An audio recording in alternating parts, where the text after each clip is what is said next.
National Weather Service in Ruskin has issued a special marine warning for coastal waters from Tarpon Springs to Swanee River, Florida out 20 nautical miles, waters from Englewood to Tarpon Springs, Florida out 20 to 60 nautical miles, waters from Tarpon Springs to Swanee River, Florida out 20 to 60 nautical miles, until 7:45 p.m. Eastern Daylight Time.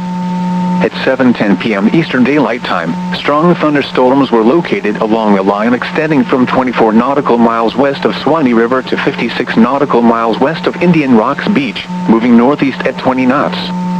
Hazard: wind gusts 34 knots or greater. Source: radar. Impact: expect wind gusts in excess of 34 knots, suddenly high waves, frequent lightning, and heavy downpours. Make sure all on board are wearing life jackets. Strong thunderstorms will remain over mainly open waters.